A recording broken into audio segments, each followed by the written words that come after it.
सत्र 2।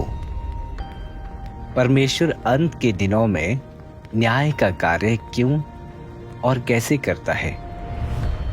बाइबल में भविष्यवाणी की गई है, परमेश्वर के घर से न्याय शुरू किया जाए।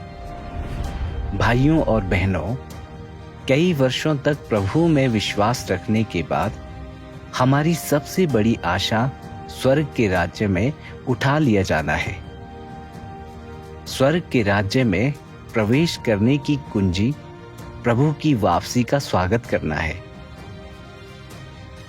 हमने पिछली बार सीखा था कि अंत के दिनों में परमेश्वर दूसरी बार देह धारण करेगा और मनुष्य के पुत्र के रूप में लौटेगा। कुछ लोग पूछ सकते हैं, जब प्रभु आएगा तो वो हमें सीधे स्वर्ग के राज्य में उठा सकता है, उसे फिर से देह धारण करने की क्या आवश्यकता है। वास्तव में जब प्रभु आएगा तो वो कार्य का एक और चरण करेगा, न्याय का कार्य। यह इस बात से सीधे तौर पर संबंधित है कि हम स्वर्ग के राज्य में प्रवेश कर सकते हैं या नहीं। आओ समझने के लिए सबसे पहले बाइबल के कुछ पद पढ़ें, क्योंकि वह समय आ चुका है कि परमेश्वर के घर से न्याय शुरू किया जाए। पिता किसी का न्याय नहीं करता, परंतु न्याय करने का सब काम पुत्र को सौंप दिया है। वरन उसे न्याय करने का भी अधिकार दिया है, इसलिए कि वह मनुष्य का पुत्र है। क्योंकि वह आने वाला है, वह पृथ्वी का न्याय करने को आने वाला है। वह धर्म से जगत का और सच्चाई से देश देश के लोगों का न्याय करेगा। मुझे तुमसे और भी बहुत सी बातें कहनी है, परंतु अभी तुम उन्हें सह नहीं सकते। परंतु जब वह अर्थात सत्य का आत्मा आएगा तो तुम्हें सब सत्य का मार्ग बताएगा। यदि कोई मेरी बातें सुनकर ना माने तो मैं उसे दोषी नहीं ठहराता, क्योंकि मैं जगत को दोषी ठहराने के लिए नहीं, परंतु जगत का उद्धार करने के लिए आया हूं। वो जो मुझे नकार देता है और मेरे वचन नहीं स्वीकारता, उसका भी न्याय करने वाला कोई है। मैंने जो वचन बोले हैं वे ही अंत के दिन उसका न्याय करेंगे। प्रभु यीशु ने भविष्यवाणी की थी कि अंत के दिनों में वह सत्य व्यक्त करने और न्याय का कार्य करने के लिए मनुष्य के पुत्र के रूप में लौटेगा। बाइबल में 200 से अधिक स्थानों पर न्याय के कार्य का उल्लेख है। तो न्याय का कार्य किसके लिए है? क्या यह केवल अविश्वासियों के लिए है? बाइबल हमें बताती है, क्योंकि वह समय आ चुका है कि परमेश्वर के घर से न्याय शुरू किया जाए। परमेश्वर के घर में कौन है? जब हम परमेश्वर के घर की बात करते हैं तो यह निश्चित रूप से उन लोगों को संदर्भित करता है जो उसमें विश्वास रखते हैं। इसलिए परमेश्वर के घर से न्याय शुरू किया जाए का अर्थ है कि न्याय उन लोगों से शुरू होता है जो परमेश्वर में विश्वास रखते हैं। परमेश्वर का यह कार्य उन लोगों को बचाने के लिए है जो उसका स्वागत कर सकते हैं और अंत के दिनों के उसके वचनों को स्वीकार सकते हैं। यह पहले अविश्वासियों का न्याय करने के लिए नहीं है, क्योंकि बाइबल में ऐसी कई भविष्यवाणियां हैं जिनमें उल्लेख है कि परमेश्वर अंत के दिनों में न्याय का कार्य करेगा। तो यह निश्चित रूप से वह कार्य है जिसे परमेश्वर अवश्य पूरा करेगा। कुछ लोग उलझन में पड़कर पूछ सकते हैं, हमने जीवन भर प्रभु में विश्वास किया है और हमारे पाप पहले ही क्षमा कर दिए गए हैं, जब प्रभु आएगा तो उसे हमें सीधे स्वर्ग के राज्य में उठा लेना चाहिए। फिर भी न्याय परमेश्वर के घर से ही क्यों शुरू होना चाहिए? हम जो प्रभु में विश्वास रखते हैं, हमें फिर भी न्याय के कार्य से क्यों गुजरना होगा? यह महत्वपूर्ण प्रश्न हमारे उद्धार और स्वर्ग के राज्य में प्रवेश के गंभीर विषय से संबंधित है। अगर हम परमेश्वर के न्याय के कार्य के महत्व को नहीं समझेंगे तो हम प्रभु का स्वागत करने और स्वर्ग के राज्य में उठाए जाने का अवसर गंवा देंगे। आगे आओ इस विषय पर संगति करें।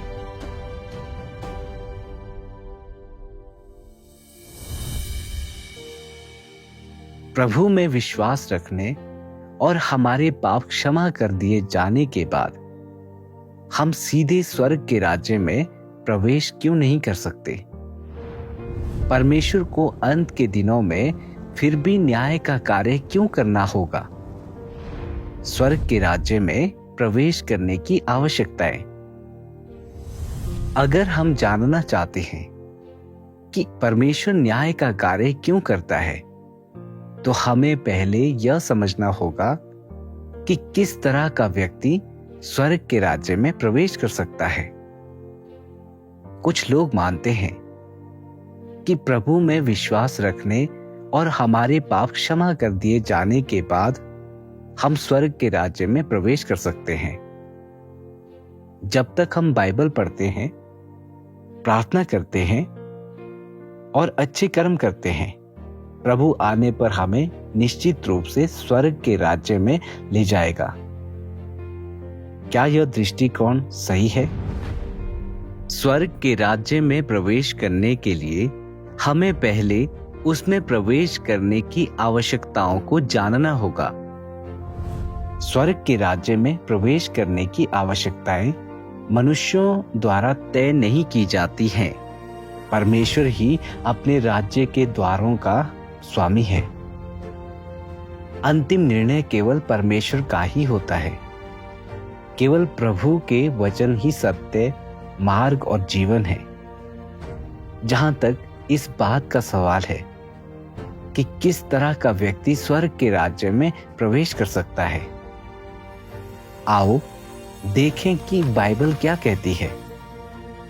प्रभु यीशु ने कहा था, जो मुझसे हे प्रभु कहता है, उनमें से हर एक स्वर्ग के राज्य में प्रवेश ना करेगा, परंतु वही जो मेरे स्वर्गीय पिता की इच्छा पर चलता है। उस दिन बहुत से लोग मुझसे कहेंगे, हे प्रभु, क्या हमने तेरे नाम से भविष्यवाणी नहीं की और तेरे नाम से दुष्ट आत्माओं को नहीं निकाला और तेरे नाम से बहुत से आश्चर्य कर्म नहीं किए? तब मैं उनसे खुलकर कह दूंगा, मैंने तुमको कभी नहीं जाना। हे कुकर्म करने वालों, मेरे पास से चले जाओ। इसलिए तुम पवित्र बनो, क्योंकि मैं पवित्र हूं। पवित्रता के बिना कोई प्रभु को कदापि ना देखेगा। प्रभु यीशु के वचनों के अनुसार केवल वे ही जो पवित्रता प्राप्त करते हैं और स्वर्गीय पिता की इच्छा के अनुसार चलते हैं, स्वर्ग के राज्य में प्रवेश कर सकते हैं। तो स्वर्गीय पिता की इच्छा के अनुसार चलने का क्या अर्थ है?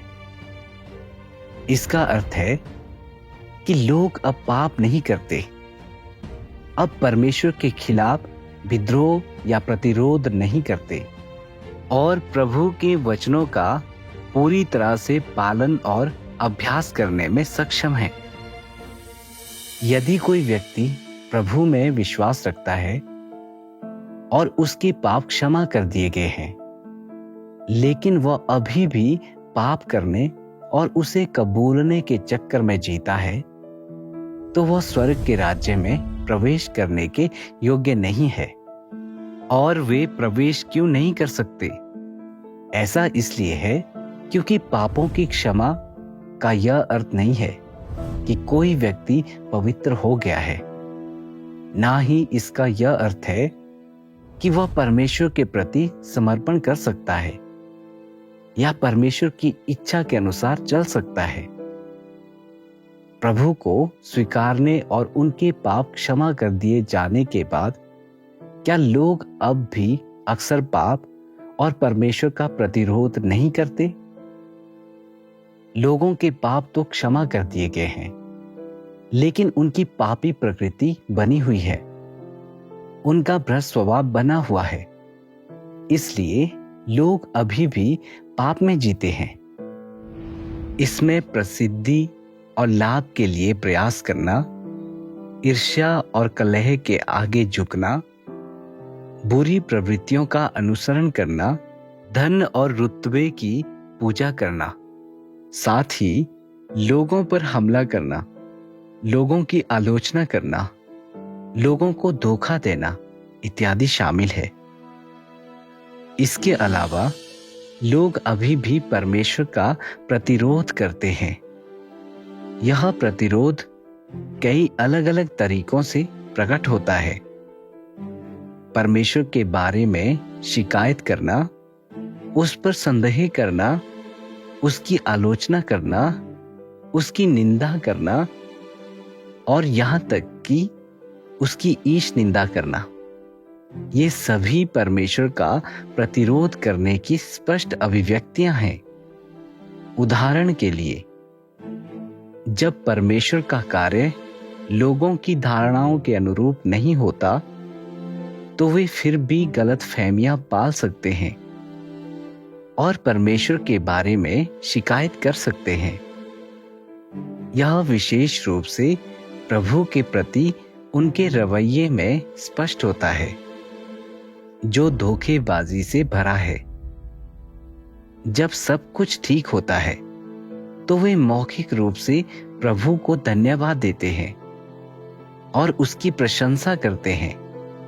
लेकिन एक बार जब प्राकृतिक आपदाएं या बुरी चीजें होती हैं, तो वे आशीष पाने की अपनी उम्मीदों को टूटते हुए देखते हैं, तो वे शिकायत करने लगते हैं। यह दिखाता है कि लोग अभी भी परमेश्वर के साथ विश्वासघात और उसका प्रतिरोध कर सकते हैं। यद्यपि मानव जाति के पाप क्षमा कर दिए गए हैं, फिर भी वे मैले और भ्रष्ट बने रहते हैं। अपने भ्रष्ट सार के संदर्भ में वे अभी भी परमेश्वर के प्रति विरोधी हैं। पाप करने और उसे कबूलने के दुष्ट चक्र में जीने वाले लोग, यानी अपने भ्रष्ट स्वभाव के अनुसार जीने वाले लोग, परमेश्वर का चेहरा देखने के योग्य नहीं हैं। ना ही वे यह उम्मीद करने के लायक हैं कि प्रभु आएगा और उन्हें सीधे स्वर्ग के राज्य में उठा लेगा। बाइबल कहती है, इसलिए तुम पवित्र बनो, क्योंकि मैं पवित्र हूं। पवित्रता के बिना कोई प्रभु को कदापि ना देखेगा। जो लोग पाप में जीते हैं और उसके सुखों का लालच करते हैं, उनके लिए स्वर्ग के राज्य में उठाए जाने की उम्मीद करना वास्तव में एक अति महत्वाकांक्षी इच्छा है। प्रभु यीशु ने हमें बताया, जो मुझसे हे प्रभु कहता है, उनमें से हर एक स्वर्ग के राज्य में प्रवेश ना करेगा, परंतु वही जो मेरे स्वर्गीय पिता की इच्छा पर चलता है। इन वचनों के दो अर्थ हैं। पहला, सभी विश्वासी स्वर्ग के राज्य में प्रवेश नहीं करेंगे, केवल कुछ ही प्रवेश कर सकते हैं और अधिकांश नहीं कर सकते। दूसरा, जो लोग पाप में लगे रहते हैं, भले ही वे हर दिन उसे कबूलते हों, प्रार्थना करते हों और पश्चाताप करते हों, वे स्वर्गिक पिता की इच्छा के अनुसार नहीं चल सकते, क्योंकि वे शुद्ध नहीं हुए हैं और उनका भ्रष्ट स्वभाव बना हुआ है। ऐसे लोग परमेश्वर के राज्य में प्रवेश करने के योग्य नहीं हैं। प्रभु के आने और सीधे स्वर्ग के राज्य में उठाए जाने की उम्मीद करना लोगों का ख्याली पुलाव और अति महत्वाकांक्षी इच्छा है। प्रभु यीशु ने कभी ऐसा कोई वादा नहीं किया, इसलिए इसमें कोई संदेह नहीं है कि जो लोग पाप में जीते हैं वे परमेश्वर के राज्य में प्रवेश करने के योग्य नहीं हैं। यह परमेश्वर के धार्मिक और पवित्र स्वभाव द्वारा निर्धारित होता है, जैसा कि प्रभु यीशु ने कहा, मैं तुमसे सच सच कहता हूं कि जो कोई पाप करता है वह पाप का दास है। दास सदा घर में नहीं रहता, पुत्र सदा रहता है। भाइयों और बहनों, आओ अब इस प्रश्न पर विचार करें। कई वर्षों तक प्रभु में विश्वास रखने और हमारे पाप क्षमा कर दिए जाने के बाद क्या इसका मतलब यह है कि हम सीधे परमेश्वर के राज्य में उठाए जाने के योग्य हैं? नहीं, क्योंकि हम अभी भी अक्सर पाप कर सकते हैं और हमने अभी तक पवित्रता प्राप्त नहीं की है। हाँ, क्योंकि हम प्रभु में विश्वास रखते हैं और हमारे पाप क्षमा कर दिए गए हैं, हम सीधे स्वर्ग के राज्य में प्रवेश कर सकते हैं।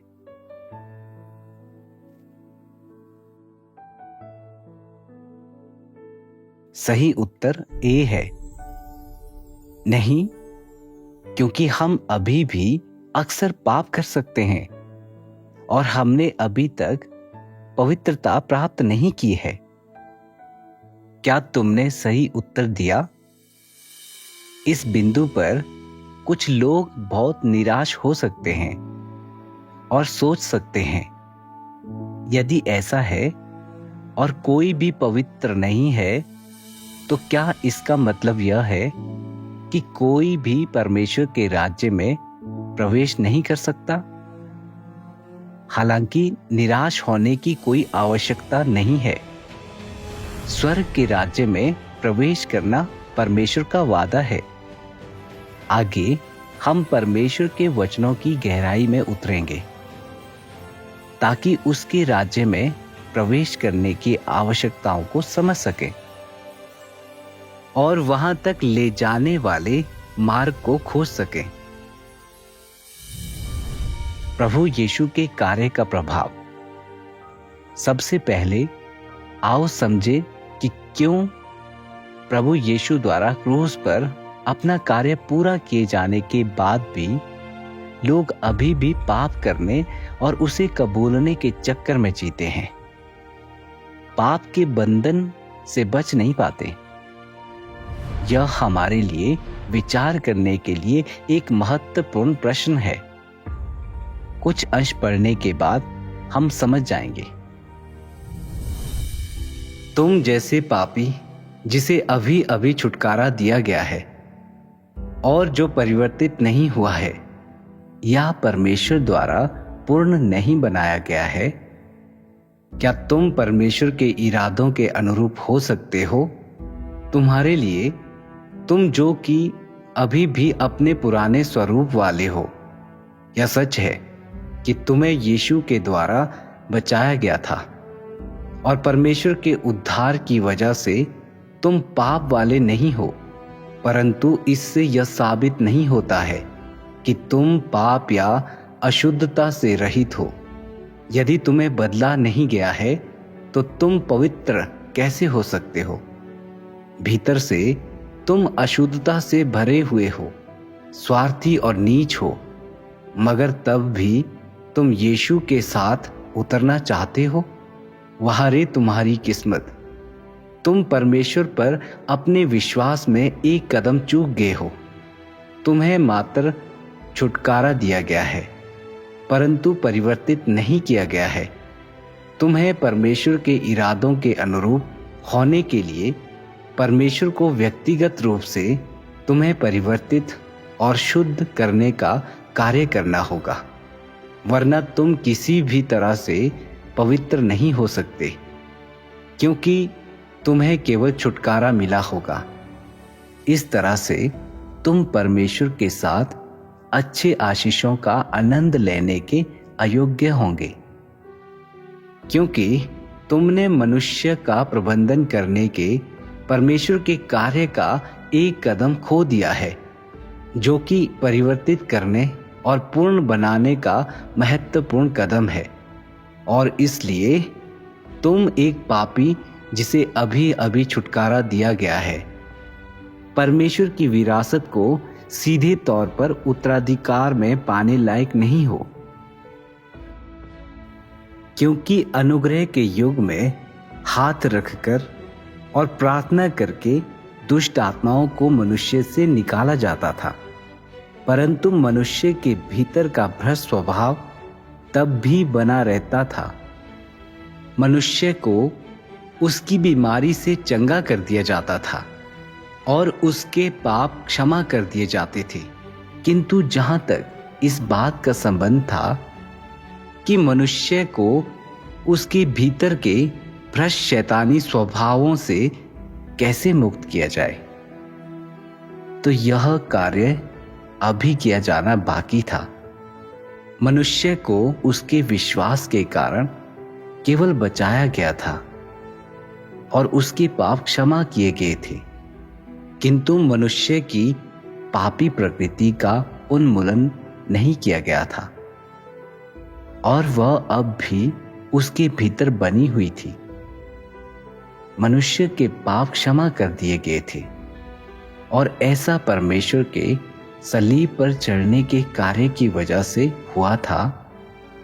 परंतु मनुष्य अपने पुराने भ्रष्ट शैतानी स्वभाव में जीता रहा, इसलिए मनुष्य को उसके भ्रष्ट शैतानी स्वभाव से पूरी तरह से बचाया जाना आवश्यक है, ताकि उसकी पापी प्रकृति पूरी तरह से मिटाई जा सके और वह फिर कभी विकसित ना हो पाए, जिससे मनुष्य का स्वभाव रूपांतरित हो सके। इन वचनों से यह स्पष्ट है कि प्रभु यीशु ने केवल छुटकारे का कार्य किया, लेकिन लोगों को शुद्ध करने और बदलने का कार्य नहीं किया। नतीजतन जब लोग प्रभु में विश्वास रखते हैं तो केवल उनके पाप क्षमा किए जाते हैं, लेकिन उनकी पापी प्रकृति उनके पाप के मूल कारण का समाधान नहीं होता। इससे पता चलता है कि पाप क्षमा कर दिए जाने के बाद भी लोग अक्सर पाप क्यों कर सकते हैं। प्रभु यीशु को मानव जाति के लिए पाप बलि बनने और हमें पाप से छुटकारा दिलाने के लिए क्रूस पर चढ़ाया गया था।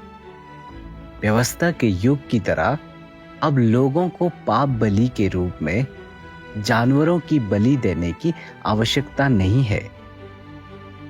जब तक लोग अपने पापों को कबूलते हैं और प्रभु के सामने पश्चाताप करते हैं, उनके पाप क्षमा किए जा सकते हैं। उन्हें अब व्यवस्था का उल्लंघन करने के लिए दोषी ठहराकर मृत्यु दंड नहीं दिया जाता।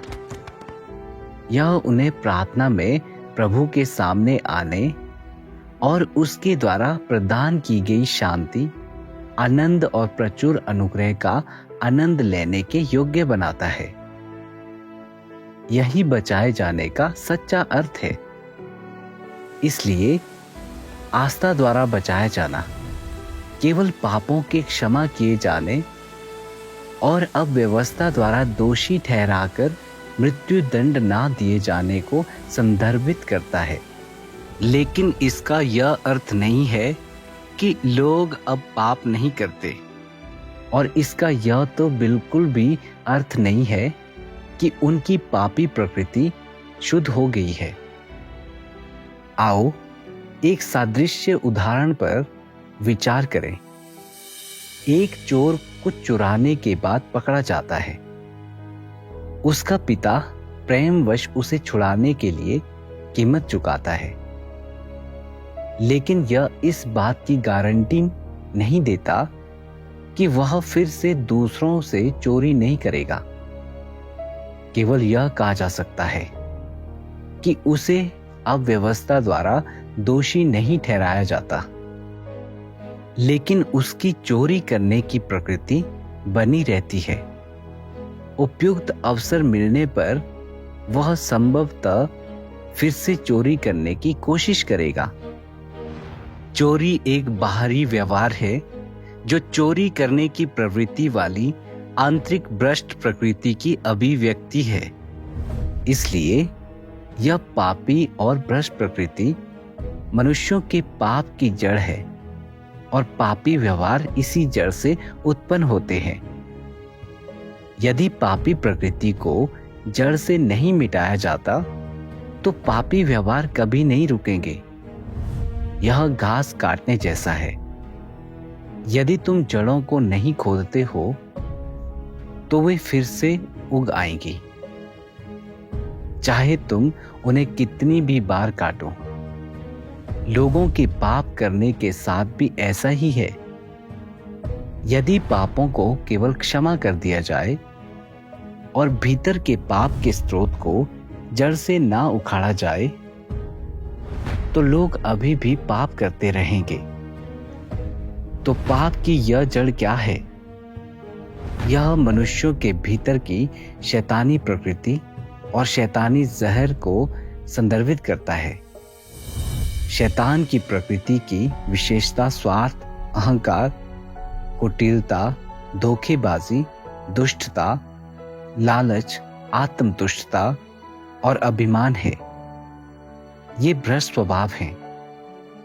उदाहरण के लिए, जब व्यक्तिगत हित या प्रतिष्ठा दांव पर लगी होती है तो लोग प्रभु के वचनों का अभ्यास करने के लिए संघर्ष करते हैं, इस डर से कि सच बोलने पर दूसरे उन्हें नीची नजर से देखेंगे या उनसे घृणा करेंगे।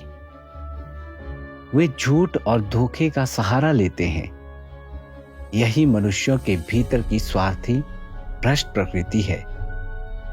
इसी तरह दूसरों को खुद से अधिक उत्कृष्ट देखकर बेचैनी और दुर्भावना पैदा हो सकती है।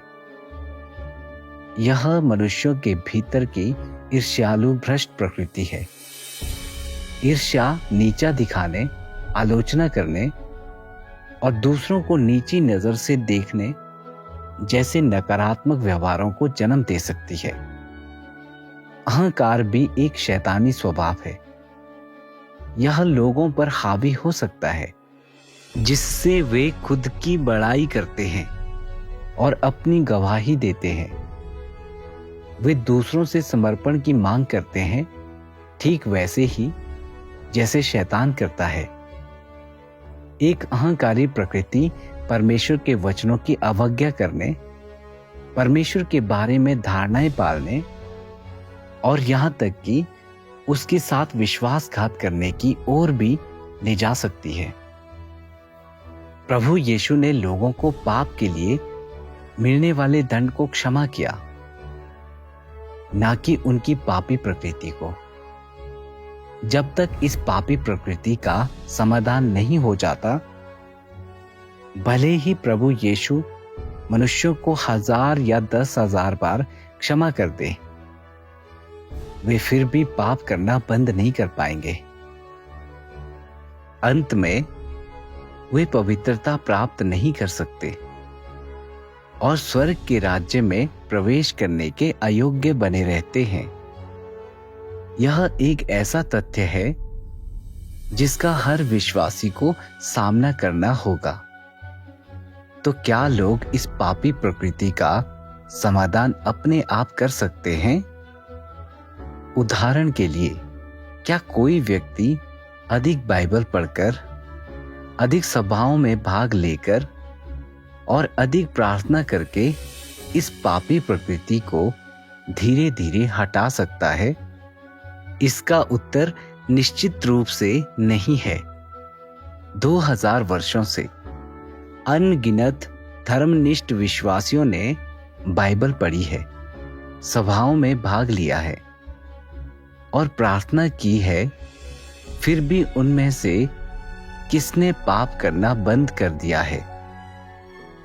किसने अपने भ्रष्ट स्वभाव को त्याग दिया है? एक ने भी नहीं। यहां तक कि पौलुस ने भी कहा, इच्छा तो मुझ में है, परंतु भले काम मुझसे बन नहीं पड़ते।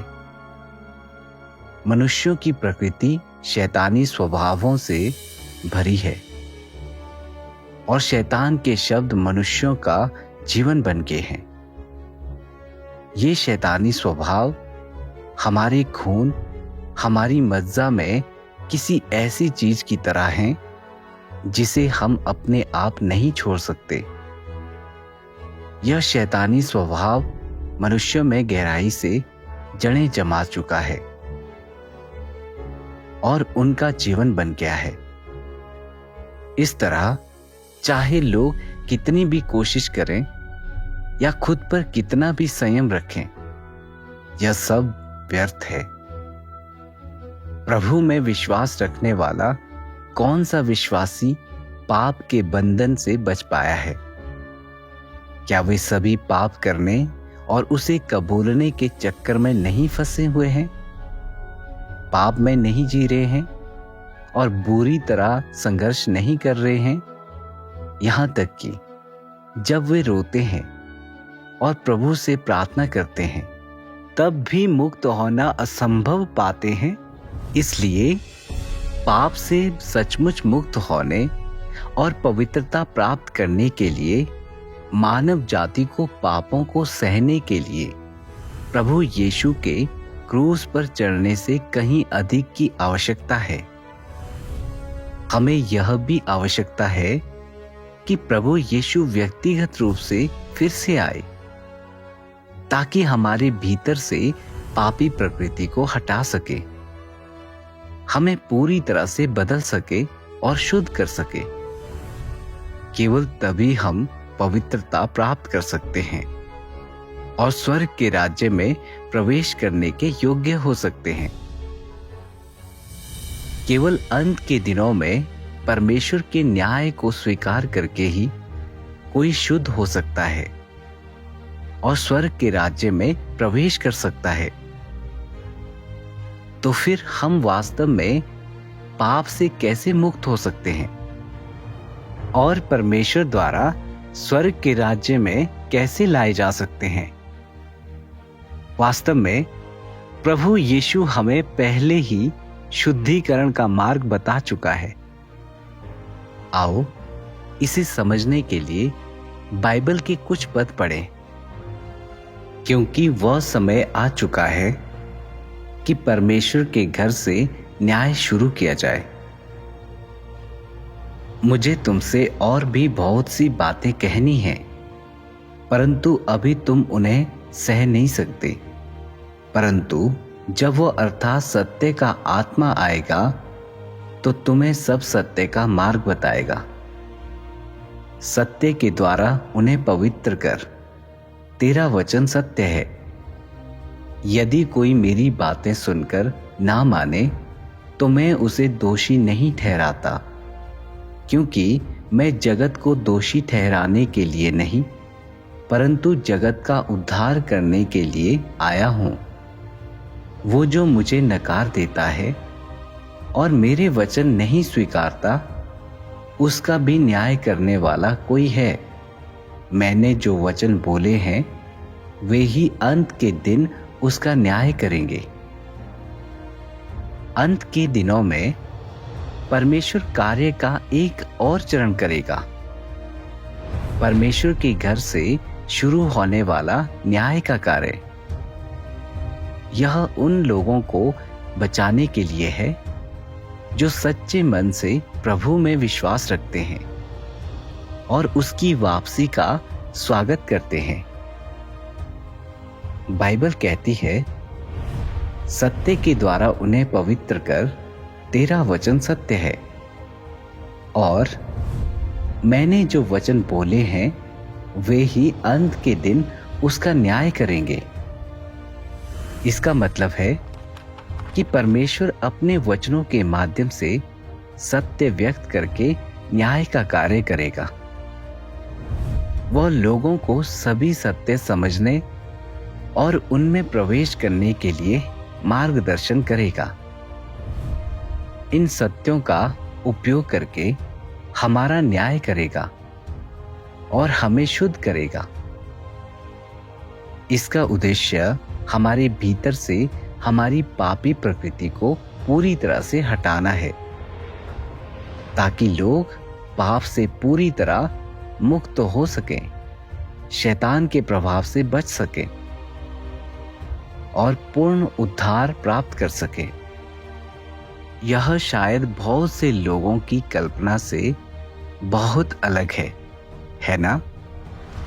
जब न्याय का उल्लेख किया जाता है तो लोग अक्सर निंदा और दंड के बारे में सोचते हैं, यह मानते हुए कि जब प्रभु लौटेगा तो वह शैतान, दानवों, कुकर्मियों और परमेश्वर का प्रतिरोध करने वालों का न्याय करेगा। तो जब बाइबल हमें बताती है कि न्याय परमेश्वर के घर से शुरू होना चाहिए, तो क्या इसका मतलब यह है कि हमारी निंदा की जाएगी और हमें दंड दिया जाएगा? वास्तव में यह वैसा नहीं है जैसी लोग कल्पना करते हैं। आओ समझने के लिए बाइबल के इन अंशों को देखें, जिनकी रक्षा परमेश्वर की सामर्थ्य से विश्वास के द्वारा उस उद्धार के लिए जो आने वाले समय में प्रकट होने वाली है की जाती है।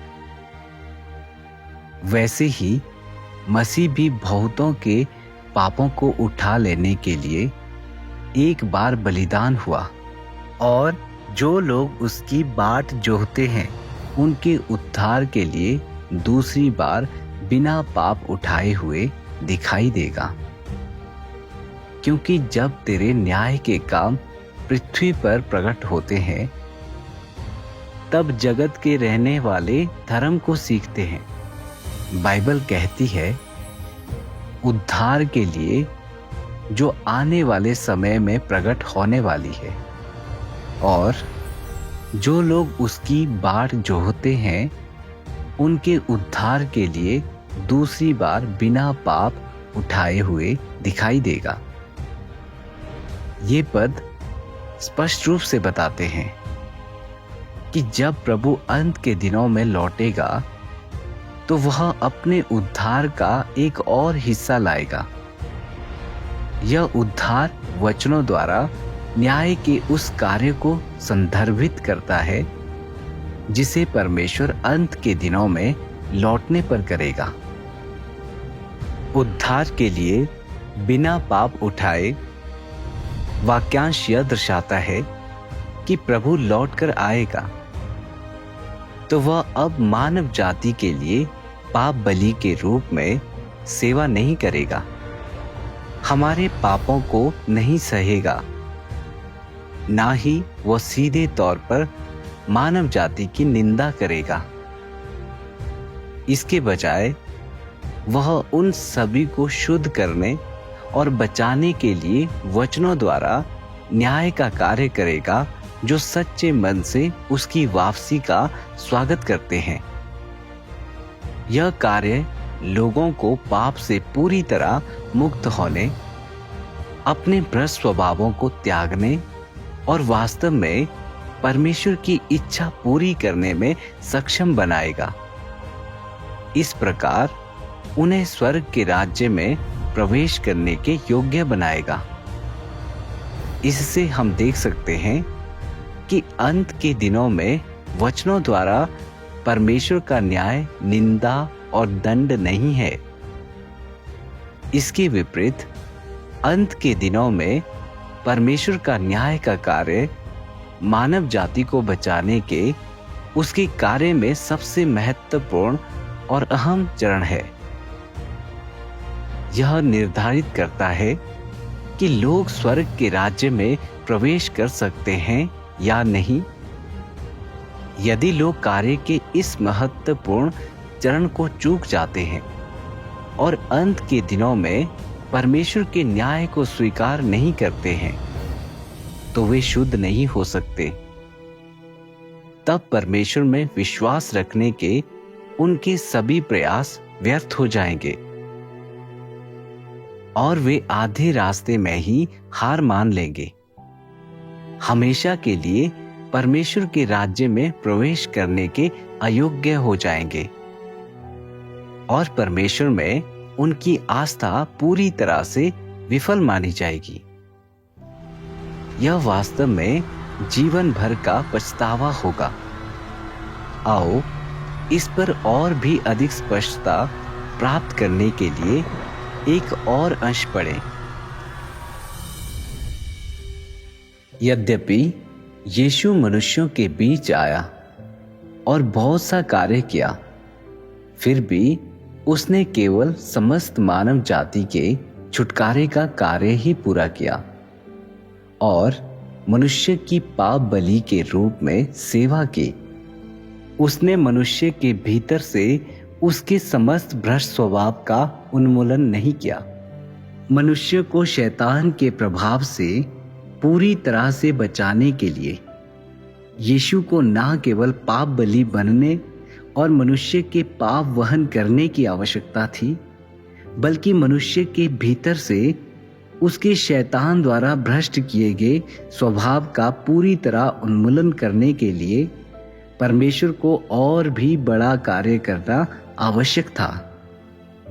और इसलिए मनुष्य को उसके पापों के लिए क्षमा कर दिए जाने के बाद परमेश्वर मनुष्य को नए युग में ले जाने के लिए देह में वापस आ गया और उसने ताड़ना एवं न्याय का कार्य आरंभ कर दिया। यह कार्य मनुष्य को एक उच्चतर क्षेत्र में ले गया है। वे सब जो परमेश्वर के प्रभुत्व के अधीन समर्पण करेंगे, उच्चतर सत्य का आनंद लेंगे और अधिक बड़े आशीष प्राप्त करेंगे। वे वास्तव में ज्योति में निवास करेंगे और सत्य, मार्ग और जीवन प्राप्त करेंगे। प्रभु यीशु का कार्य छुटकारे का था। जब तक हम उसमें विश्वास रखते हैं, हमारे पाप क्षमा कर दिए जाते हैं। लेकिन चूंकि हमारी पापी प्रवृत्ति शुद्ध नहीं हुई है, हम अभी भी पाप करना बंद नहीं कर सकते और पाप में जीते रहते हैं। इसलिए अंत के दिनों में हमें न्याय के कार्य को स्वीकारना होगा। इस कार्य के माध्यम से हम अपनी पापी प्रकृति से शुद्ध हो सकते हैं। अब हम पाप से बंधे नहीं रहेंगे और पाप करना बंद कर पाएंगे। केवल तभी हम सच्ची स्वतंत्रता प्राप्त करेंगे और परमेश्वर के राज्य में प्रवेश करेंगे। क्या यह एक उच्चतर क्षेत्र नहीं है? इसीलिए न्याय का कार्य इतना महत्वपूर्ण है, क्योंकि यह स्वर्ग के राज्य में प्रवेश करने का एकमात्र मार्ग है। यदि कोई व्यक्ति परमेश्वर के न्याय के कार्य को स्वीकार नहीं करता है, तो वह कभी भी परमेश्वर के राज्य में प्रवेश नहीं कर पाएगा, भले ही वह जीवन भर प्रभु में विश्वास करे। भाइयों और बहनों, आओ अब एक प्रश्न पर विचार करें। यदि हम केवल प्रभु यीशु के छुटकारे को स्वीकार करते हैं और अंत के दिनों में परमेश्वर का न्याय का कार्य स्वीकार नहीं करते, तो क्या हम स्वर्ग के राज्य में प्रवेश कर सकते हैं? नहीं। प्रभु यीशु के कार्य ने केवल हमारे पापों को क्षमा किया। उसने हमारे भीतर पाप की जड़ को नहीं हटाया। हमें आवश्यकता है कि परमेश्वर लौटे और हमें शुद्ध करने के लिए न्याय का कार्य करे, केवल तभी हमें परमेश्वर के राज्य में प्रवेश करने का अवसर मिलेगा। बी, हम प्रभु यीशु में विश्वास रखते हैं और हमारे पाप क्षमा कर दिए गए हैं। जब प्रभु लौटेगा तो हम सीधे स्वर्ग के राज्य में प्रवेश कर सकते हैं। सही उत्तर ए है। नहीं, प्रभु यीशु के कार्य ने केवल हमारे पापों को क्षमा किया, उसने हमारे भीतर पाप की जड़ को नहीं हटाया। हमें आवश्यकता है कि परमेश्वर लौटे और हमें शुद्ध करने के लिए न्याय का कार्य करे। केवल तभी हमें परमेश्वर के राज्य में प्रवेश करने का अवसर मिलेगा। क्या तुमने सही उत्तर दिया?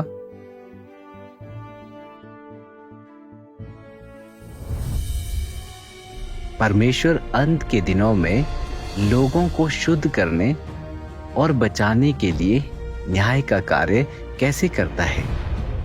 तो फिर असल में परमेश्वर लोगों को शुद्ध करने के लिए न्याय का कार्य कैसे करता है? आओ पहले कुछ अंश पढ़ें और फिर हमें पूरी तरह से स्पष्ट हो जाएगा। प्रभु यीशु ने कहा था, पिता किसी का न्याय नहीं करता, परंतु न्याय करने का सब काम पुत्र को सौंप दिया है, वरन उसे न्याय करने का भी अधिकार दिया है, इसलिए कि वह मनुष्य का पुत्र है। मुझे तुमसे और भी बहुत सी बातें कहनी है, परंतु अभी तुम उन्हें सह नहीं सकते। परंतु जब वह अर्थात सत्य का आत्मा आएगा तो तुम्हें सब सत्य का मार्ग बताएगा। सत्य के द्वारा उन्हें पवित्र कर, तेरा वचन सत्य है। न्याय का कार्य परमेश्वर का अपना कार्य है, इसलिए स्वाभाविक रूप से इसे परमेश्वर द्वारा ही किया जाना चाहिए। उसकी जगह इसे मनुष्य द्वारा नहीं किया जा सकता, क्योंकि न्याय सत्य के माध्यम से मानव जाति को जीतना है। इसमें कोई संदेह नहीं कि परमेश्वर मनुष्य के बीच इस कार्य को करने के लिए देहधारी छवि के रूप में प्रकट होता है, अर्थात अंत के दिनों का मसीह दुनिया भर के लोगों को सिखाने के लिए और उन्हें सभी सच्चाइयों का ज्ञान कराने के लिए सत्य का उपयोग करेगा। यह परमेश्वर के न्याय का कार्य है।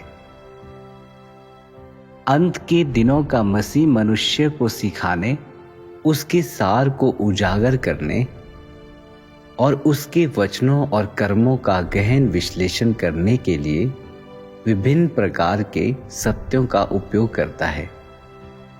इन वचनों में विभिन्न सत्यों का समावेश है, जैसे कि मनुष्य का कर्तव्य, मनुष्य को परमेश्वर के प्रति समर्पण किस प्रकार करना चाहिए, मनुष्य को किस प्रकार परमेश्वर के प्रति निष्ठावान होना चाहिए, मनुष्य को किस प्रकार सामान्य मानवता जीना चाहिए, और साथ ही परमेश्वर की बुद्धि और उसका स्वभाव इत्यादि।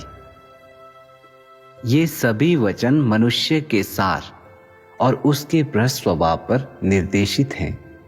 खास तौर पर वे वचन जो यह उजागर करते हैं कि मनुष्य किस प्रकार परमेश्वर को अस्वीकार करता है। इस संबंध में बोले गए हैं कि किस प्रकार मनुष्य शैतान का मूर्त रूप और परमेश्वर के विरुद्ध शत्रु बल है। अपने न्याय का कार्य करने में परमेश्वर केवल कुछ वचनों के माध्यम से मनुष्य की प्रकृति को स्पष्ट नहीं करता, बल्कि वह लंबे समय तक उसे उजागर करता है और उसकी काट छांट करता है। उजागर करने और काट छांट करने की इन तमाम विधियों को साधारण वचनों से नहीं बल्कि उस सत्य से प्रतिस्थापित किया जा सकता है जिसका मनुष्य में सर्वथा अभाव है। केवल इस तरह की विधियां ही न्याय कही जा सकती हैं। केवल इस तरह के न्याय द्वारा ही मनुष्य को वशीभूत और परमेश्वर के प्रति पूरी तरह से आश्वस्त किया जा सकता है। और इतना ही नहीं बल्कि मनुष्य परमेश्वर का सच्चा ज्ञान भी प्राप्त कर सकता है। न्याय का कार्य मनुष्य में परमेश्वर के असली चेहरे की समझ पैदा करने और उसकी स्वयं की विद्रोहशीलता का सत्य उसके सामने लाने का काम करता है। न्याय का कार्य मनुष्य को परमेश्वर के इरादों, परमेश्वर के कार्य के उद्देश्य और उन रहस्यों की अधिक समझ प्राप्त कराता है जो उसकी समझ से परे हैं।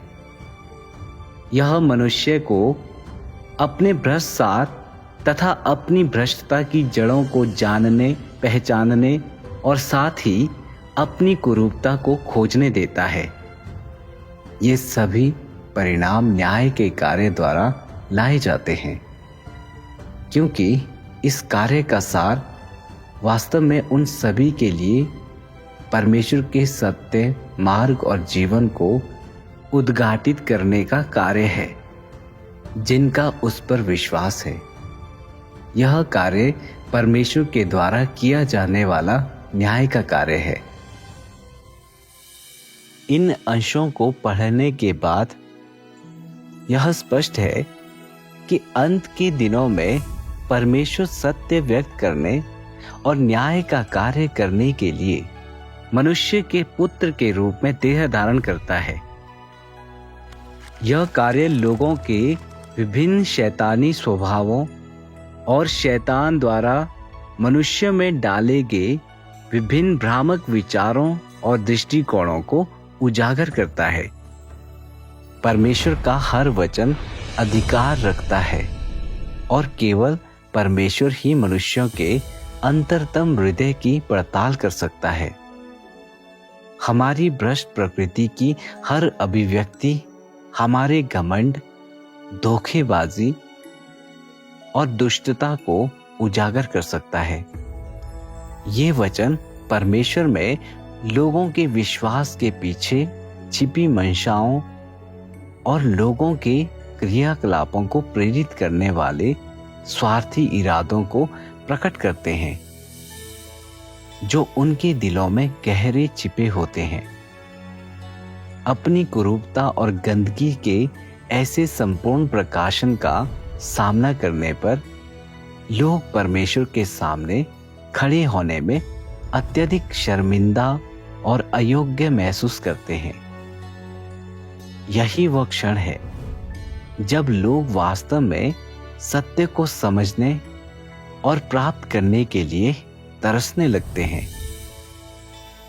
जैसे जैसे लोग सत्य का अभ्यास करते हैं, वे परमेश्वर के प्रति समर्पण करना सीखते हैं। जब लोग सत्य को समझ सकते हैं और परमेश्वर के वचनों के अनुसार जी सकते हैं, तो उनका जीवन स्वभाव बदलने लगेगा। उनके शैतानी स्वभाव त्याग दिए जाएंगे, हटा दिए जाएंगे और स्वच्छ कर दिए जाएंगे। ये चीजें उनके दिलों से निकाल दी जाएंगी। केवल तभी लोगों को शुद्ध किए जाने की आशा होगी। वे ऐसे लोग बनेंगे जो बिना प्रतिरोध के परमेश्वर के प्रति समर्पण करते हैं और अंततः उसके राज्य में लाए जाएंगे। यह परमेश्वर के वचनों द्वारा शुद्ध किए जाने की प्रक्रिया है। इसलिए न्याय का कार्य एक पल में नहीं होता, ना ही यह 1 या 2 दिन में होता है, जैसी कि कुछ लोग कल्पना कर सकते हैं। अंत के दिनों में परमेश्वर न्याय का कार्य करने के लिए व्यक्तिगत रूप से बहुत से वचन व्यक्त करने के लिए देह धारण करेगा। वचनों का उपयोग करके मनुष्यों की भ्रष्टता को उजागर करेगा और मनुष्यों को उनके भ्रष्ट स्वभाव को त्यागने का मार्ग दिखाएगा। परमेश्वर के देह धारण करके न्याय का कार्य करने की यह प्रक्रिया सत्य व्यक्त करने की ही प्रक्रिया है। यह प्रक्रिया लोगों को अनुमति देती है कि वे परमेश्वर के वचनों के अनुसार आत्मचिंतन करें और खुद को जानें। इस प्रकार वे अपने भ्रष्ट स्वभाव को त्याग पाते हैं और वास्तव में परमेश्वर के प्रति समर्पित होकर उसकी आराधना करने में सक्षम होते हैं। अंत में वे ऐसे लोग बन जाते हैं जो परमेश्वर द्वारा पूरी तरह से बचाए गए हैं। सार रूप में जब प्रभु सत्य व्यक्त करने के लिए देह में लौटता है तो वह मनुष्यों को बचाने के लिए न्याय का कार्य कर रहा होता है। यदि लोग उसके द्वारा व्यक्त सत्य को स्वीकार नहीं करते या उसकी वाणी नहीं सुनते तो वे कभी भी प्रभु का स्वागत नहीं कर पाएंगे। परमेश्वर को यह कार्य अवश्य करना चाहिए क्योंकि पूरी भ्रष्ट मानव जाति की प्रकृति ऐसी है जो उसका प्रतिरोध करती है। यह भ्रष्ट स्वभाव परमेश्वर के खिलाफ लोगों के विद्रोह की जड़ है। इसका समाधान करना सबसे कठिन बात है। इसका समाधान केवल परमेश्वर के वचनों के न्याय और ताड़ना के माध्यम से, साथ ही परीक्षणों और शोधन के जरिए किया जा सकता है। इसीलिए लोगों को परमेश्वर के न्याय के कार्य को स्वीकार करना होगा ताकि वे सच्चा समर्पण, सच्ची आराधना और पूर्ण उद्धार प्राप्त कर सके। इसे स्पष्ट करने के लिए परमेश्वर के न्याय के कार्य को एक मरीज के डॉक्टर के पास जाने जैसा समझो। जब कोई मरीज अस्पताल पहुंचता है तो डॉक्टर तुरंत सर्जरी नहीं करता या दवा नहीं लिखता। सबसे पहले उसे सही उपचार निर्धारित करने के लिए बीमारी का निदान करना होता है। परमेश्वर का न्याय का कार्य भी ऐसा ही है।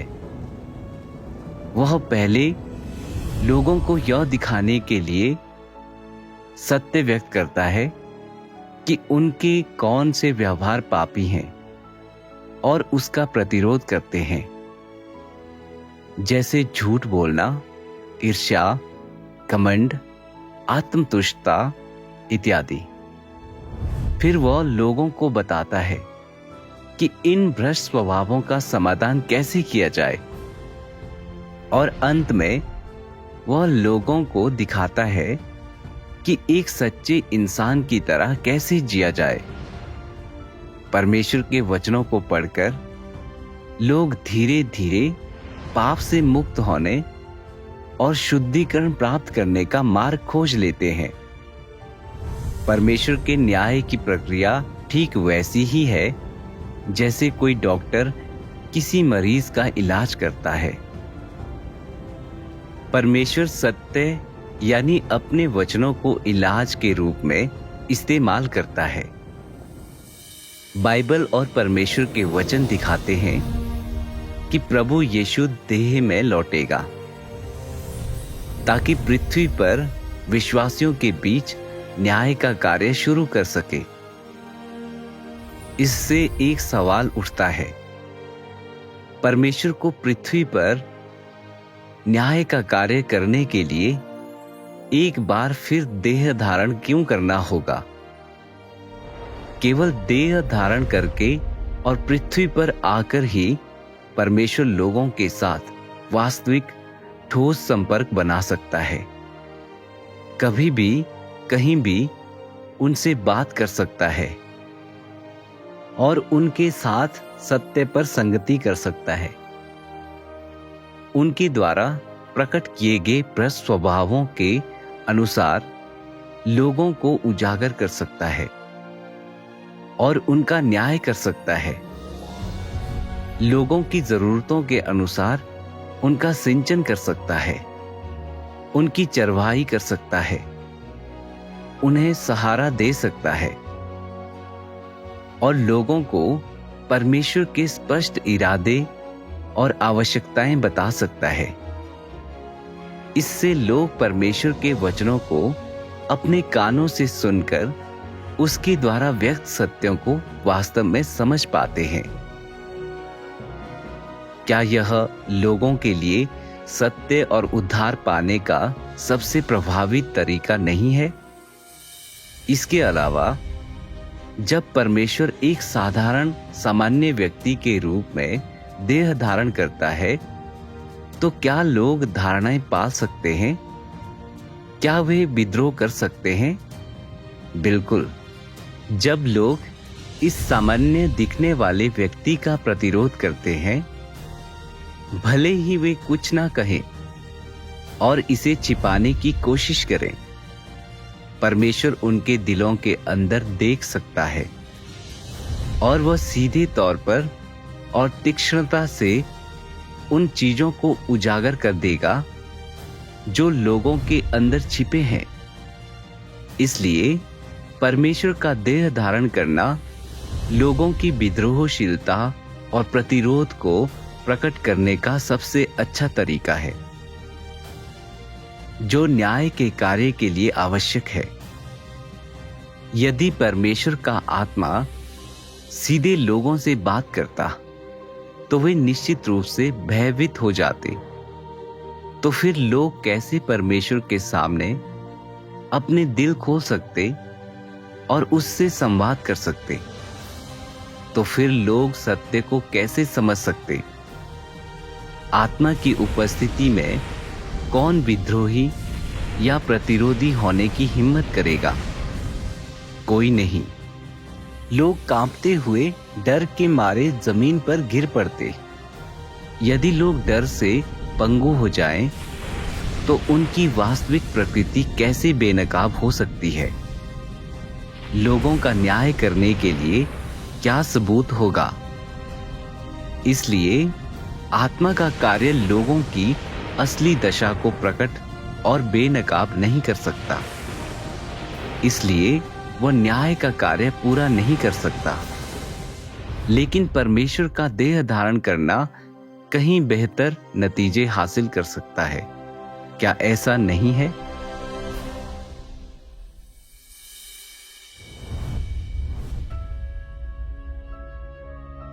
न्याय कार्य के लिए सत्य कहां है? तो लोग उन सत्यों को कहां पा सकते हैं जिनका उपयोग परमेश्वर अंत के दिनों में न्याय के लिए करेगा? क्या वे पहले से ही बाइबल में हैं या परमेश्वर नए वचन बोलेगा? इसका उत्तर देने के लिए आओ देखें कि प्रभु यीशु ने हमें क्या बताया। प्रभु यीशु ने कहा था, मुझे तुमसे और भी बहुत सी बातें कहनी हैं, परंतु अभी तुम उन्हें सह नहीं सकते। परंतु जब वो अर्थात सत्य का आत्मा आएगा, तो तुम्हें सब सत्य का मार्ग बताएगा। जब प्रभु यीशु ने कहा, मुझे तुमसे और भी बहुत सी बातें कहनी हैं, तो उसने स्पष्ट कर दिया कि अपनी वापसी पर वह जो वचन व्यक्त करेगा, वे ऐसे वचन हैं जो उसने पहले कभी नहीं बोले, ऐसे वचन जो लोगों ने पहले कभी नहीं सुने। ऐसे वचन पहले से बाइबल में कैसे दर्ज किए जा सकते थे? भाइयों और बहनों, आओ इस प्रश्न पर विचार करें। अंत के दिनों में प्रभु हमारा न्याय करने और हमें शुद्ध करने के लिए किन वचनों का उपयोग करेगा? ए, वे वचन जो पहले से ही बाइबल में हैं। बी, बाइबल से बाहर के नए वचन जिन्हें परमेश्वर अंत के दिनों में लौटने पर व्यक्त करेगा।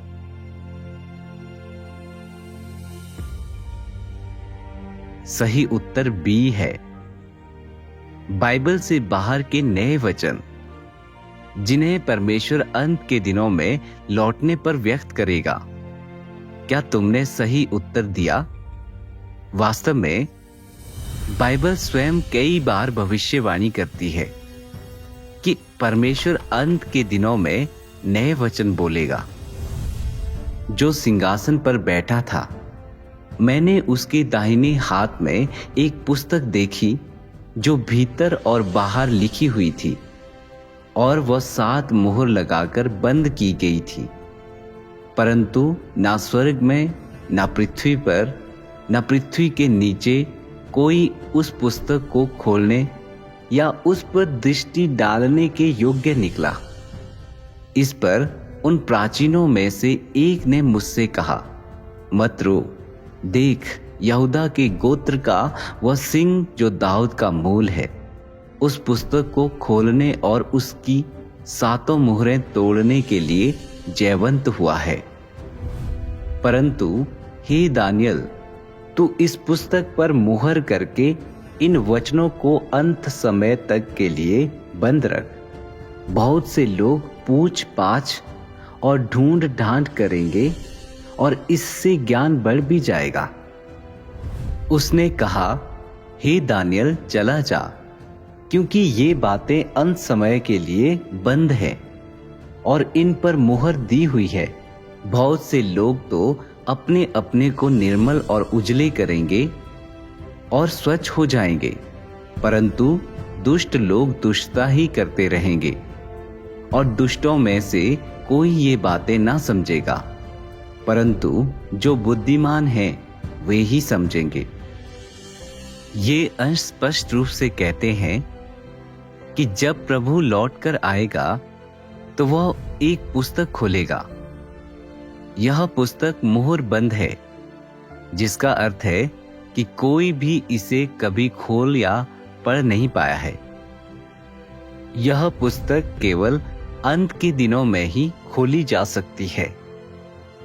यहूदा के गोत्र का वह सिंह जो दाऊद का मूल है, दूसरे शब्दों में लौटकर आए स्वयं प्रभु यीशु द्वारा। इसलिए यह पुस्तक निश्चित रूप से बाइबल नहीं हो सकती, ना ही यह प्रकाशित वाक्य की पुस्तक को संदर्भित करती है। दोनों ही हजारों वर्षों से किसी के भी पढ़ने के लिए खुली हुई है। इसके विपरीत मुहरबंद पुस्तक में नए वचन है जिन्हें परमेश्वर अंत के दिनों में व्यक्त करेगा। बाइबल में केवल वे वचन हैं जो परमेश्वर ने अतीत में बोले थे। इसलिए लौटकर आने पर प्रभु जो मुहरबंद पुस्तक खोलेगा वह वो बाइबल नहीं है जिसे हम आज पढ़ते हैं। लौटकर आने पर प्रभु जो वचन व्यक्त करता है वे नए कथन हैं, ऐसे वचन जो परमेश्वर ने कभी नहीं बोले और लोगों ने पहले कभी नहीं सुने। स्वाभाविक रूप से उन्हें बाइबल में दर्ज नहीं किया जा सकता था। इसलिए जब प्रभु यीशु अंत के दिनों में लौटेगा तो वह नए वचन व्यक्त करेगा, मुहरबंद पुस्तक को खोलेगा और हमें शुद्ध करने के लिए न्याय का कार्य करेगा। इससे यह स्पष्ट हो जाना चाहिए कि स्वर्ग के राज्य में प्रवेश करने का मार्ग वास्तविक और व्यवहारिक है। यह केवल पापों को क्षमा किए जाने और सीधे राज्य में उठा लिए जाने का मामला नहीं है। यह ख्याली पुलाव है और वास्तविकता से बहुत दूर है। यदि लोग स्वर्ग के राज्य में लाए जाना चाहते हैं तो सबसे महत्वपूर्ण कदम परमेश्वर के न्याय और ताड़ना को स्वीकारना। अंत के दिनों में परमेश्वर द्वारा व्यक्त किए गए नए वचनों को खोजना और उन्हें अभ्यास में लाना है। केवल इसी तरह से उनके भ्रष्ट स्वभाव शुद्ध हो सकते हैं और वे ऐसे लोग बन सकते हैं जो वास्तव में परमेश्वर की इच्छा के अनुसार चलते हैं। केवल तभी वे परमेश्वर के वादों के वारिस होने और उसके राज्य में प्रवेश करने के योग्य होंगे। न्याय के दो पहलू, शुद्धिकरण और दंड। जब परमेश्वर उन लोगों का न्याय करने और उन्हें शुद्ध करने के लिए सत्य का उपयोग करता है जो उसके वचनों को स्वीकारते हैं, तो वह बाकी सभी का न्याय कैसे करता है? उन लोगों का क्या जो परमेश्वर में विश्वास नहीं रखते, जो यीशु में विश्वास तो रखते हैं लेकिन उसके दूसरे आगमन को अस्वीकार करते हैं, जो केवल क्रूस पर चढ़ने में विश्वास करते हैं लेकिन न्याय के कार्य को अस्वीकार करते हैं। और उन लोगों का क्या जो बाइबल से चिपके रहते हैं लेकिन अंत के दिनों में परमेश्वर के नए वचनों को अस्वीकार करते हैं। आओ इसे समझने के लिए वचनों के कुछ अंश पढ़ें। परमेश्वर के कार्य का एक पहलू यह है कि वह अपने वचनों के माध्यम से समस्त मानव जाति पर विजय प्राप्त करे और चुने हुए लोगों को प्राप्त करे। दूसरा पहलू है विभिन्न आपदाओं के तरीके से विद्रोह के सभी पुत्रों को जीतना। यह परमेश्वर के बड़े पैमाने के कार्य का एक भाग है। पृथ्वी पर परमेश्वर जो राज्य चाहता है वह केवल इसी तरीके से पूर्णतः प्राप्त किया जा सकता है और यह उसके कार्य का वह भाग है जो शुद्ध सोना है। एक के बाद एक सभी तरह की आपदाएं आ पड़ेंगी। सभी देश और स्थान आपदाओं का सामना करेंगे। हर जगह महामारी, अकाल, बाढ़, सूखा और भूकंप आएंगे। ये आपदाएं सिर्फ एक दो जगहों पर ही नहीं आएंगी, ना ही वे एक दो दिनों में समाप्त होंगी, बल्कि वे बड़े से बड़े क्षेत्र तक फैल जाएंगी और अधिक का अधिक गंभीर होती जाएगी। इस दौरान एक के बाद एक सभी प्रकार के कीट उपद्रव उत्पन्न होंगे और हर जगह नरभक्षण की घटनाएं होंगी। समस्त देशों और समस्त लोगों पर यह मेरा न्याय है। ये अंश दिखाते हैं कि न्याय दो प्रकार का होता है। विश्वासियों, परमेश्वर के चुने हुए लोगों के लिए वह उनका न्याय करने, उन्हें शुद्ध करने और बचाने के लिए नए वचनों का उपयोग करता है। अविश्वासियों, झूठे विश्वासियों और उसका प्रतिरोध करने वालों के लिए परमेश्वर उनका न्याय करने और उन्हें दंडित करने के लिए आपदाओं का उपयोग करता है। परमेश्वर का कार्य कदमों और चरणों में किया जाता है। यह एक ही बार में पूरा नहीं होता। न्याय एक दो धारी तलवार है। वचनों द्वारा न्याय और आपदाओं द्वारा न्याय एक ही समय में किए जाते हैं। वचनों द्वारा न्याय मुख्य रूप से उन लोगों को शुद्ध करने के लिए हैं जो अंत के दिनों में उसके कार्य को स्वीकारते हैं। वचनों के न्याय के माध्यम से लोगों का एक हिस्सा शुद्ध किया जाएगा और बचाया जाएगा। साथ ही जो लोग स्पष्ट रूप से जानते हैं कि बाइबल अंत के दिनों में परमेश्वर के न्याय के कार्य की भविष्यवाणी करती है, लेकिन हठपूर्वक इसे मानने से इनकार करते हैं, उन्हें निंदा करने और हटाए जाने के लिए चिन्हित किया जाता है। उन्हें नष्ट होने के लिए, आपदाओं के न्याय का सामना करने के लिए छोड़ दिया जाएगा। परमेश्वर का न्याय का कार्य लोगों को शुद्ध करता है और बचाता है, लेकिन यह वह कार्य भी है जो प्रत्येक को उसकी किस्म के अनुसार छांटता है। न्याय के कार्य में परमेश्वर मनमाने ढंग से लोगों की निंदा नहीं करता या उन्हें नष्ट नहीं करता। अच्छे को पुरस्कृत करने और दुष्ट को दंडित करने का कार्य न्याय के कार्य के बाद किया जाता है। न्याय का कार्य पहले किया जाता है ताकि भेड़ों को बकरियों से, गेहूं को मोट घास से अलग किया जा सके। कहने का तात्पर्य यह है कि जब देहधारी परमेश्वर अपने न्याय के वचन बोलता है, तो जो कोई भी उन्हें स्वीकार करता है और शुद्ध हो जाता है, वह बचाया जा सकता है। जो लोग परमेश्वर के न्याय को अस्वीकार करते हैं, उसका प्रतिरोध करते हैं और उसकी निंदा करते हैं, उन्हें दंड के लिए चिन्हित किया जाता है। इसलिए यह कार्य प्रत्येक व्यक्ति की अंतिम नियति से सीधे तौर पर जुड़ा हुआ है। इसमें यह महत्वपूर्ण प्रश्न शामिल है कि क्या कोई विश्वासी स्वर्ग के राज्य में प्रवेश कर सकता है? यदि लोग वचनों द्वारा न्याय को स्वीकारने से इनकार करते हैं, इसके बजाय धारणाओं और कल्पनाओं के साथ इसका सामना करते हैं, तो वे हमेशा के लिए परमेश्वर द्वारा शुद्ध होने और उनके राज्य में प्रवेश करने का अवसर खो देंगे। यह हमेशा के लिए एक पछतावा होगा, हमेशा के लिए एक पीड़ा होगी।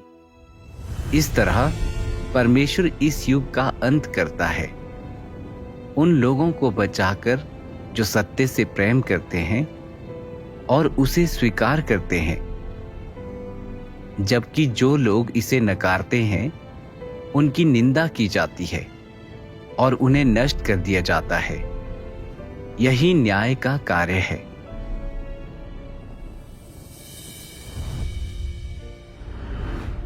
न्याय को अस्वीकार करने के परिणाम। कुछ पादरी कहते हैं, हम जो प्रभु में विश्वास करते हैं, आस्था द्वारा पहले ही बचाए जा चुके हैं। प्रभु यीशु के अनमोल लहू ने हमारे पापों को शुद्ध कर दिया है। जब तक हम बाइबल पढ़ते हैं, प्रार्थना करते हैं और सभाओं में भाग लेते हैं, हम स्वर्ग के राज्य में प्रवेश कर सकते हैं। हमें प्रभु से न्याय के कार्य के एक और चरण की आवश्यकता नहीं है। बाइबल ही काफी है। हमें शुद्ध करने के लिए यह आवश्यक नहीं है कि परमेश्वर अंत के दिनों में नए वचन व्यक्त करे। लेकिन क्या यह कथन वास्तविकता के अनुरूप है? क्या प्रभु यीशु ने कभी कहा कि राज्य में प्रवेश करने के लिए आस्था द्वारा बचाया जाना ही काफी है?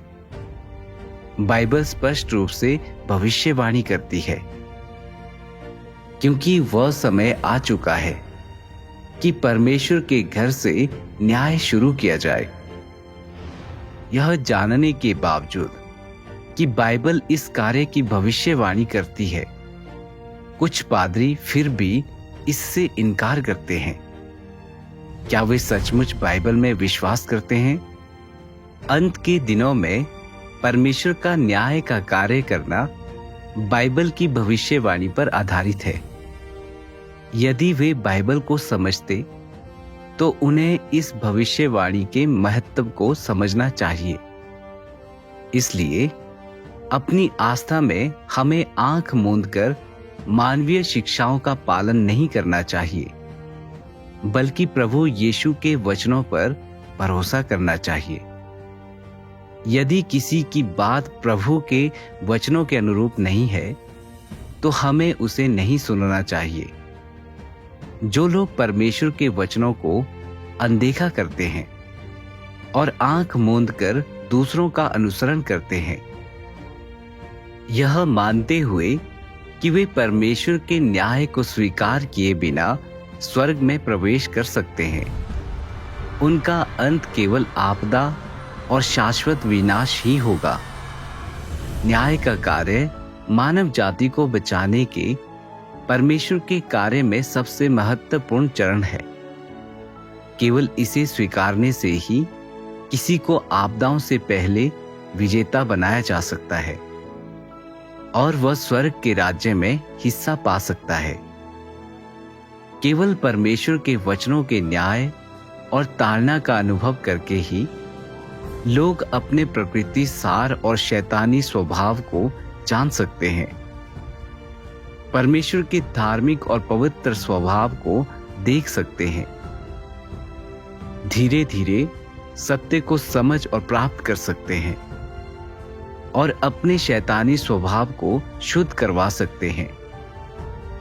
यही उद्धार और स्वर्ग के राज्य का एकमात्र मार्ग है। यदि लोग अंत के दिनों में परमेश्वर के न्याय कार्य को अस्वीकार करते हैं तो वे कभी भी सत्य प्राप्त नहीं करेंगे, कभी भी पाप के बंधन से मुक्त नहीं होंगे और कभी भी परमेश्वर के राज्य में प्रवेश करने के योग्य नहीं होंगे। चाहे उन्होंने कितना भी काम किया हो, कितना भी कष्ट सहा हो या कितनी भी कीमत चुकाई हो, वे प्रभु की स्वीकृति नहीं पाएंगे। लोग अपनी आस्था में अपना मार्ग स्वयं चुनते हैं। परमेश्वर किसी को मजबूर नहीं करता, लेकिन हमें यह समझना चाहिए, जब परमेश्वर देह धारण करता है और लोगों का न्याय करने और उन्हें शुद्ध करने के लिए सत्य व्यक्त करने पृथ्वी पर आता है, यदि लोग इसे स्वीकार नहीं करते तो जब वे प्रभु को बादल पर उतरते हुए देखेंगे तब तक बहुत देर हो चुकी होगी। तब तक न्याय का कार्य समाप्त हो चुका होगा। परमेश्वर अच्छे को पुरस्कृत और दुष्ट को दंडित कर रहा होगा। उस समय भले ही लोग पछतावे से भर जाएं, परमेश्वर उनके लिए यह कार्य नहीं दोहराएगा। अंत के दिनों में यदि लोग देहधारी परमेश्वर द्वारा किए गए वचनों के न्याय को चूक जाते हैं तो वे इसे हमेशा के लिए चूक जाएंगे। जो कोई भी उनके कार्य के साथ कदम मिलाकर चलने में विफल रहता है, उसके प्रति परमेश्वर का स्वभाव निर्दयी है। अंत में आओ मिलकर वचनों का एक अंश पढ़ें। न्याय का कार्य परमेश्वर का अपना कार्य है, इसलिए स्वाभाविक रूप से इसे परमेश्वर द्वारा ही किया जाना चाहिए। उसकी जगह इसे मनुष्य द्वारा नहीं किया जा सकता, क्योंकि न्याय सत्य के माध्यम से मानव जाति को जीतना है। इसमें कोई संदेह नहीं कि परमेश्वर मनुष्यों के बीच इस कार्य को करने के लिए देहधारी छवि के रूप में प्रकट होता है, अर्थात अंत के दिनों का मसीह दुनिया भर के लोगों को सिखाने के लिए और उन्हें सभी सच्चाइयों का ज्ञान कराने के लिए सत्य का उपयोग करेगा। यह परमेश्वर के न्याय का कार्य है। कई लोग परमेश्वर के दूसरे देह धारण को लेकर असहज महसूस करते हैं, क्योंकि लोगों को यह बात मानने में कठिनाई होती है कि परमेश्वर न्याय का कार्य करने के लिए देह धारण करेगा। फिर भी मुझे तुम्हें यह अवश्य बताना होगा कि प्रायः परमेश्वर का कार्य मनुष्य की अपेक्षाओं से बहुत आगे तक जाता है और मनुष्य के मन के लिए इसे स्वीकार करना कठिन होता है, क्योंकि लोग पृथ्वी पर मात्र गिद्दी हैं, जबकि परमेश्वर सर्वोच्च है जो ब्रह्मांड में समाया हुआ है। मनुष्य का मन गंदे पानी से भरे हुए एक गड्ढे के सदृश है जो केवल गिद्दियों को ही उत्पन्न करता है, जबकि परमेश्वर के विचारों द्वारा निर्देशित कार्य का प्रत्येक चरण परमेश्वर की बुद्धि का परिणाम है। लोग हमेशा परमेश्वर के साथ संघर्ष करने की कोशिश करते हैं, जिसके बारे में मैं कहता हूं कि यह स्वतः स्पष्ट है कि अंत में कौन हारेगा। मैं तुम सबको प्रोत्साहित करता हूं कि अपने आप को स्वर्ण से अधिक मूल्यवान मत समझो। जब दूसरे लोग परमेश्वर का न्याय स्वीकार कर सकते हैं तो तुम क्यों नहीं? तुम दूसरों से कितने ऊंचे हो? अगर दूसरे लोग सत्य के आगे सिर झुका सकते हैं तो तुम भी ऐसा क्यों नहीं कर सकते? परमेश्वर के कार्य का प्रवाह अजेय है। वह सिर्फ तुम्हारे द्वारा दिए गए सहयोग के कारण न्याय के कार्य को फिर से नहीं दोहराएगा और तुम इतने अच्छे अवसर के हाथ से निकल जाने पर पछतावे से भर जाओगे। अगर तुम्हें मेरे वचनों पर विश्वास नहीं है तो फिर आकाश में स्थित उस महान श्वेत सिंहासन द्वारा खुद पर न्याय पारित किए जाने की प्रतीक्षा करो। तुम्हें अवश्य पता होना चाहिए कि सभी इजरायलियों ने यीशु को खारिज और अस्वीकार किया था और फिर भी यीशु द्वारा मानव जाति के छुटकारे का तथ्य पूरे ब्रह्मांड और पृथ्वी के छोरों तक फैल गया। क्या यह परमेश्वर द्वारा बहुत पहले पूरा किया गया तथ्य नहीं है? अगर तुम अभी भी यीशु द्वारा स्वयं को स्वर्ग में ले जाए जाने का इंतजार कर रहे हो तो मैं कहता हूं कि तुम एक हठी निर्जीव काठ का बेकार टुकड़ा हो। यीशु तुम जैसे किसी भी झूठे विश्वासी को स्वीकार नहीं करेगा जो सत्य के प्रति निष्ठाहीन है और केवल आशीष चाहता है। इसके विपरीत वह तुम्हें दसियों हजार वर्षों तक जलने देने के लिए आग की झील में फेंकने में कोई दया नहीं दिखाएगा।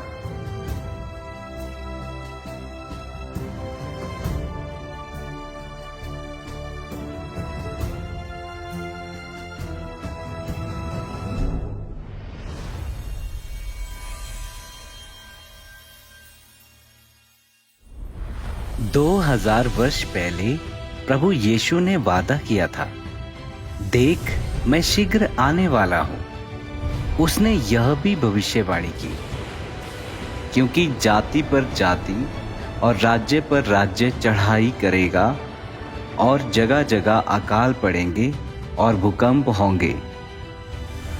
अब 2000 वर्षों की तड़प और प्रतीक्षा के बाद अंत के दिनों के चिन्ह प्रकट हो चुके हैं और दुनिया अपने अंतिम अध्याय की ओर बढ़ रही है।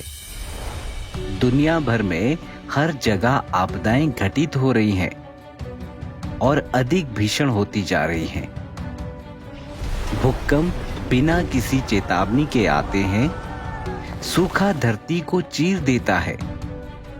बाढ़ घरों और जिंदगियों को बहा ले जाती है और भयंकर जंगली आग जंगलों और कस्बों को राख में बदल देती है। इस बीच महामारियां वर्षों से जारी हैं और युद्ध लगातार भड़कते और तीव्र होते जा रहे हैं। प्रभु के आने का यह महत्वपूर्ण समय है। क्या तुम उसकी वापसी का स्वागत करने को तैयार हो? क्या तुम ऐसी बुद्धिमान कुंवारियां बनना चाहते हो जो दूल्हे का स्वागत करने को तैयार हो? प्रभु यीशु ने कहा था, मेरी भेड़ें मेरा शब्द सुनती हैं। क्या तुम यह सीखना चाहते हो कि कैसे परमेश्वर की वाणी को पहचाने और उसकी वापसी से ना चुकें? क्या तुम सच्चे मसीह और झूठे मसीह में भेद पहचानने की बुद्धि प्राप्त करना चाहते हो? जब प्रभु आएगा तो हम सभी परमेश्वर के राज्य में प्रवेश करना चाहेंगे। लेकिन परमेश्वर के राज्य में प्रवेश करने की शर्तें क्या हैं? बाइबल में 200 से अधिक बार उस न्याय के बारे में भविष्यवाणी की गई है जो हम में से हर एक पर आने वाला है। परमेश्वर विश्वासियों और अविश्वासियों का न्याय कैसे करेगा? न्याय और हमारी अंतिम मंजिल के बीच क्या संबंध है?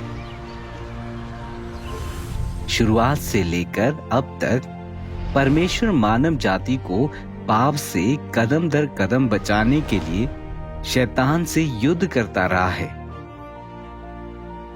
क्या कभी किसी ने तुमसे कहा है कि परमेश्वर के पास मानव जाति को बचाने के लिए 6000 वर्षों की प्रबंधन योजना है? परमेश्वर अपनी प्रबंधन योजना को कैसे पूरा करेगा और हमें एक सुंदर मंजिल तक कैसे ले जाएगा?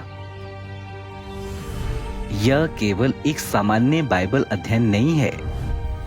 हम उन सब रहस्यों का खुलासा करेंगे जिनके बारे में तुमने पहले कभी नहीं सुना है। यहां तुम कलीसिया में सिखाई गई बातों से अधिक सीखोगे। यहां तुम्हें महाविनाशों के दौरान आश्रय मिलेगा। यहां तुम यह जानोगे कि कैसे परमेश्वर पृथ्वी पर अपने राज्य को साकार करेगा। प्रभु का दिन निकट आ रहा है। ऐसे समय में हिचकिचाहट घातक हो सकती है। किसी ने नहीं सोचा था कि बीता कल उनका आखिरी दिन होगा। यह देखकर दुख होता है कि कई लोगों ने आने वाले कल के लिए योजनाएं बनाई थी जो कभी आया ही नहीं। सत्य की खोज करने से पहले ही अनगिनत लोग अपनी जान गंवा चुके हैं। हमारे लिए जिनके पास आज है, अब भी परमेश्वर की वाणी सुनने का अवसर है। हम नहीं जानते कि कल क्या होगा, लेकिन परमेश्वर जानता है और वह तुम्हें निकलने का मार्ग दे रहा है, जीवन का, शांति का और उसके राज्य का मार्ग। जब तक समय है, चले आओ। हमारा निःशुल्क बाइबल अध्ययन प्रतिदिन ऑनलाइन आयोजित किया जाता है। भारतीय समय अनुसार रात 8 बजे, सुबह 7 बजे। ये ऑनलाइन प्लेटफॉर्म उपलब्ध हैं जिसमें फेसबुक मैसेंजर, टेलीग्राम, व्हाट्सएप आदि शामिल हैं। या अधिक जानकारी के लिए हमें 916388909359 पर कॉल करें।